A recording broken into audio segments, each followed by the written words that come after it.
곡물 수출 합의로 평화 협상의 기대를 모았던 우크라이나에서 다시 포성이 들리고 있습니다. 합의 하루 만에 5대 사항을 공격한 러시아는 공격 사실을 시인했고요. 우크라이나와 서방의 비난이 이어지고 있습니다. 국제부 뉴스룸 연결합니다. 이승훈 기자. 네, 이승훈입니다. 네, 지난 주말 5대 사항 공격에 대해서 입을 다물었던 러시아가 공격을 시인했다고요? 네, 그렇습니다. 러시아 국방부가 브리핑을 하면서 화면도 공개를 했는데요. 화면의 장면이 보신 화면입니다. 정확히 어떤 곳인지 확인하지는 않았습니다. 다만 브리핑에서 우크라이나 남부 5대 사항에 떨어진 미사일은 자신들이 쏜 거라고 공식 확인했습니다. 러시아는 순항 미사일을 5대 사항에 발사를 했고요. 그 작전으로 우크라이나군 경비정이 침몰했다고 주장했습니다.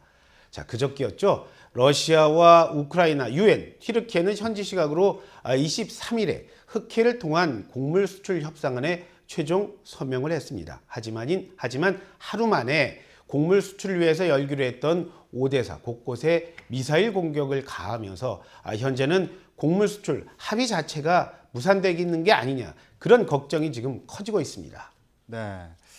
지금 여러 걱정이 나오고 있는데 5대 사항 피격으로 젤렌스키 우크라이나 대통령이 이제 러시아와 대화하는 건 힘들게 됐다, 이런 말을 했다고 하는데요. 평화 협상은 어떻게 될까요? 이번 공격이 군사시설을 목표로 한 거라는 걸 러시아는 지금 특히 강조를 하고 있어요. 네. 그러면서 곡물 수출 합의는 여전히 유효하다는 말을 하고는 있습니다. 하지만 젤렌스키 우크라이나 대통령은요, 사실 이번 공격 전에도 곡물 협상이 타결된 데 대해서는 큰 의미를 두지 않는 모습이었습니다. 러시아 침공으로 잃은 영토를 되찾지 않은 채 휴전에 들어간다면 그건 오히려 전쟁을 장기화하는 빌미만 줄 거라는 말을 거듭 강조를 했습니다. 자, 지금 사실상 러시아 전쟁 장기화하고 있지 않습니까? 네. 러시아가 장악한 남부 그리고 동부 지역을 사실상의 러시아 영토로 편입하자, 그런 선에서 전쟁을 마무리하는 게 어떠냐, 이런 말들이 지금 많이 나오고 있는데 그걸 사전에 차단하기 위해서 그런 말을 했다는 말이 지금 맞습니다. 네. 지금 상황을 보면 러시아 때문에 평화 협상이 다시 어려워진 건 분명해 보이는데요. 그런데 러시아는 평화 협상 진척이 없는 걸 두고 서방의 책임을 돌렸다고요? 지금 러시아 외무장관은요, 중동을 돌고 있습니다. 미국 대통령이 돈 바로 그것이죠. 자, 세르게이 라브로프 러시아 외무장관은 이집트를 방문한 자리에서 이런 말을 했습니다. 러시아는 곡물 운송 문제뿐 아니라 더 폭넓게 우크라이나 측과 협상할 준비가 되어 있다.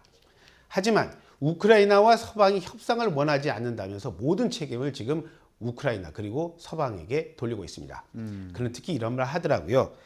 젤렌스키와 츠크는 러시아를 이기기 전까지는 협상이 있을 수 없다는 말, 그런 말들 반복해서 하고 있다.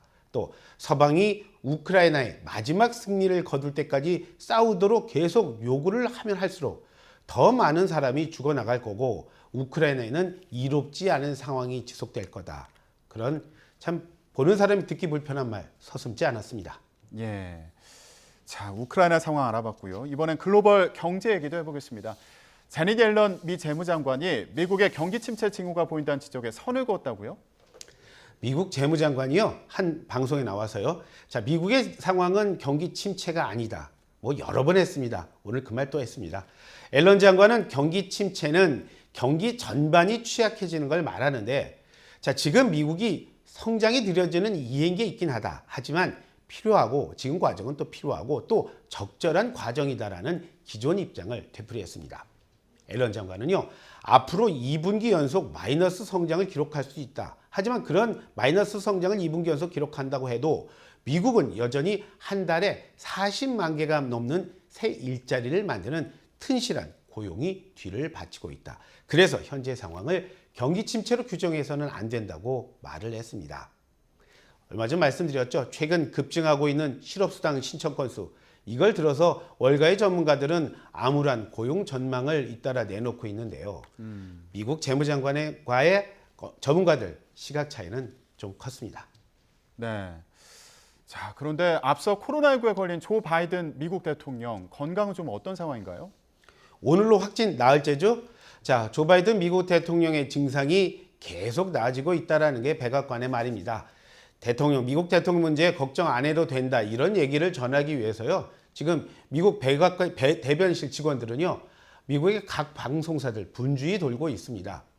바이든 대통령은 자신의 몸 상태 좀 이전보다 매우 좋게 느끼고 있다는 게 그들의 말입니다. 또 바이든 대통령은 오미크론의 하위 변이라는 BA.5에 감염된 걸로 현재 추정하고 있고 또 백신과 치료법이 효과를 많이 나타내고 있다 이런 말들 전하고 있습니다.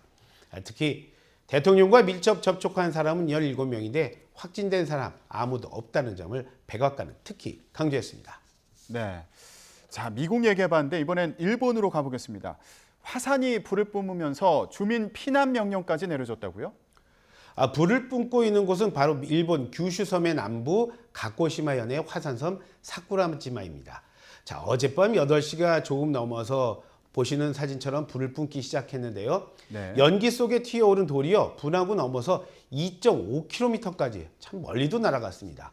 NHK의 보도입니다. 일본 기상청은요. 이곳에 수준 3단계라고 할 수 있는 입산 규제 단계의 규제를 하고 있었는데 지금은 가장 높은 단계라고 할 수 있는 피난까지 올리고요. 주민 이동 통제하고 있습니다. 사쿠라지마는 지난 1914년이었습니다. 대분화로 58명이 목숨을 잃은 그런 활화산입니다. 네. 사진으로 봤을 때 아주 위험해 보이는데 부디 피해가 없기를 바라겠습니다. 자, 이번에는 미국이 아니라 필리핀의 대학 졸업식장에서 총격 사건이 벌어졌다고요? 이번 총격 사건은 좀 차이가 있습니다. 최근 미국이나 유럽의 총격 사건은 이 불특정 다수를 상대로 한 거 아니었습니까? 하지만 이번 필리핀 대학의 그 총격은 공격의 목표가 분명했던 걸로 시간이 지나면서 조금씩 드러나고 있어요. 사건이 난 건 현지 시각으로 어제였습니다. 오후 3시쯤에 마닐라 이 북동부에 있는 라미탄시라는 곳이 있는데 그곳에 있는 한 대학교 졸업식 예행 연습 중에 총격 사건이 일어났습니다. 3명이 숨지고 적어도 2명이 다쳤습니다. 특히 이번 총격으로요. 딸의 졸업식을 축하하러 왔던 라미탄시의 전 시장이 있었는데 피살됐습니다. 그리고 전 시장의 비서도 피살됐고 대학 보건 요원도 총에 맞아 숨졌습니다. 용의자는 권총 2정을 준비했었다고 하는데 전직 시장에게 원한을 품고 계획적으로 암살을 시도한 걸로 보인다는 게 현지 언론들의 보도입니다. 네. 자, 지금까지 국제부 이승훈 기자와 함께 지구촌 소식 정리해봤습니다. 오늘 말씀 고맙습니다. 네, 감사합니다.